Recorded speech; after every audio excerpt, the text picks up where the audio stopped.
Assalamualaikum warahmatullahi wabarakatuh. Halo teman-teman, kembali lagi di channel Muslim Creator Class. Saya Khairul. Di materi kali ini, di video kali ini kita akan bahas tips belajar efektif dan efisien. Jadi maksud dari video ini adalah gimana teman-teman belajar yang bisa mendapatkan hasil. Karena realita yang kita lihat, nggak setiap orang yang belajar itu bisa mendapatkan hasil ataupun mencapai tujuan, yakni dengan bertambahnya pengetahuan, mengubah pola pikir, dan meningkatkan keterampilan.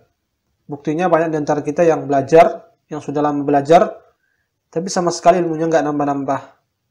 Nah, insya Allah di video kali ini kita akan bahas gimana sih tips belajar yang efektif dan efisien. Thayyib. Yang pertama adalah tetapkan target. Misalnya gini, ketika teman-teman belajar suatu ilmu, kita misalkan ilmu desain. Nah, teman-teman harus punya target.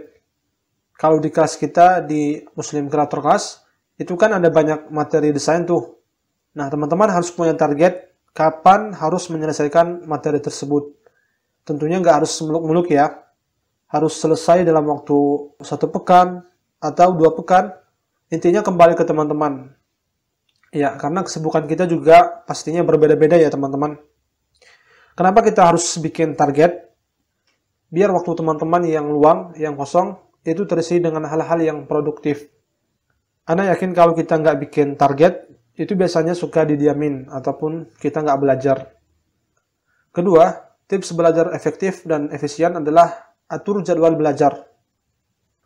Untuk menentukan jadwal belajar yang efektif, itu kembali ke kita ya. Terkadang sebagian orang, waktu yang efektif untuk belajar adalah di waktu pagi.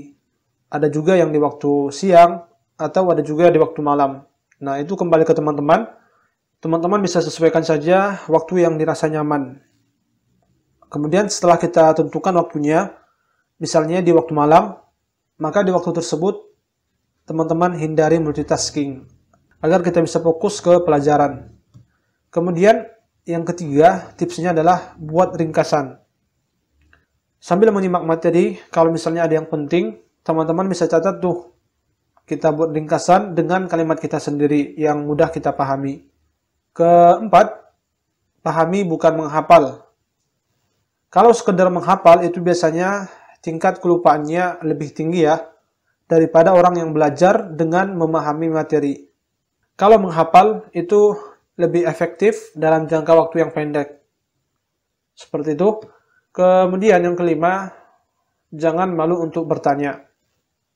Teman-teman harus ingat ya, kalau tujuan kita belajar adalah untuk menghilangkan kebodohan kita, agar kita bisa paham. Jadi kalau teman-teman merasa kesusahan, atau masih ada hal yang kurang paham, jangan malu untuk bertanya.